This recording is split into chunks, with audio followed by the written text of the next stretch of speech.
Salam, selamat pagi saudara sekalian. Senang bisa kembali berjumpa dengan saudara dalam Light of Revival, renungan firman Tuhan yang akan memberkati kita sepanjang hari ini. Mari kita melihat ayat kita, Matius 26 ayat yang ke-31. Maka berkatalah Yesus kepada mereka, malam ini kamu semua akan tergoncang imanmu karena aku. Sebab ada tertulis, aku akan membunuh gembala dan kawanan domba itu akan tercerai-berai. Mengandalkan kekuatan sendiri. Ketika Yesus dan murid-murid makan perjamuan malam, orang-orang Yahudi selalu menikmati perjamuan malam untuk menyambut Paskah. Dan makan malam bersama itu harus berlangsung secara tenang, tidak terburu-buru, aman, tanpa perasaan ketakutan. Tetapi justru ketika mereka sedang makan perjamuan untuk menyambut Paskah, malam itu Yesus justru mengucapkan atau mengatakan sebuah skandal. Malam ini kamu semua akan tergoncang imanmu oleh karena aku. Saudara, ketika Yesus mengatakan hal itu, Simon Petrus berkata dengan gagah berani, Tuhan, sekalipun mereka semua tergoncang imannya, aku sekali-kali tidak. Dan bukan cuma Petrus, murid-murid yang lain pun mengatakan hal yang sama.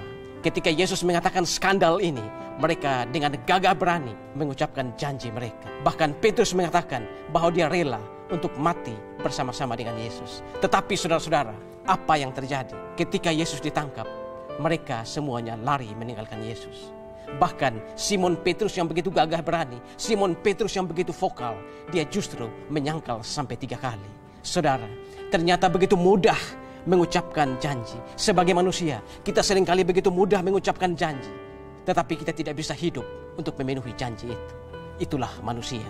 Petrus yang begitu gagah berani, akhirnya dia jatuh pada dosa penyangkalan pada Yesus.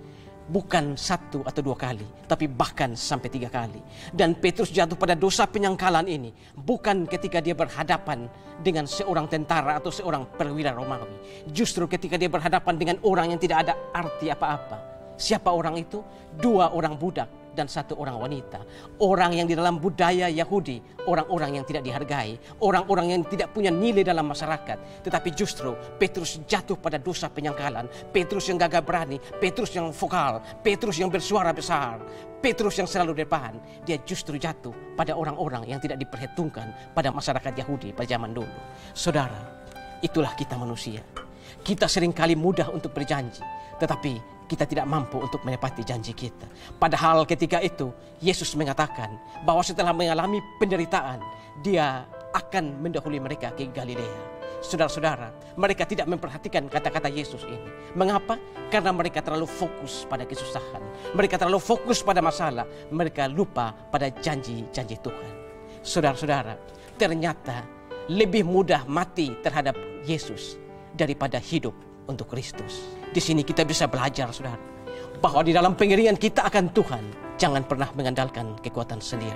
Selalu ingat akan janji-janji Tuhan, dan dalam pengiringan akan Tuhan, selalu andalkan kekuatan dari Tuhan. Ingat, saudara, tanpa Tuhan kita tidak akan mampu berbuat apa-apa. Ternyata mati terhadap Kristus lebih mudah daripada hidup untuk Kristus. Tuhan memberkati kita semua. Tuhan, terima kasih untuk firman pagi hari ini. Kami belajar dari satu peristiwa di mana ketika Simon Petrus menyangkal Tuhan Yesus. Ketika murid-murid yang lain pun berjanji bahwa mereka akan bersama-sama Yesus menghadapi penderitaan. Tetapi ketika hal itu terjadi, mereka malah lari tunggang langgang. Ajarlah kami Tuhan, agar kami selalu mengandalkan Tuhan. Selalu ingat pada janji Tuhan dan tidak pernah mengandalkan kekuatan kami sendiri ketika kami mengiringi Tuhan. Terima kasih Tuhan, dimuliakanlah Engkau di atas firman. Amin. Saudara, jadikanlah firman Tuhan sebagai pelita dan terang di sepanjang jalan hidup kita. Tuhan memberkati kita semua.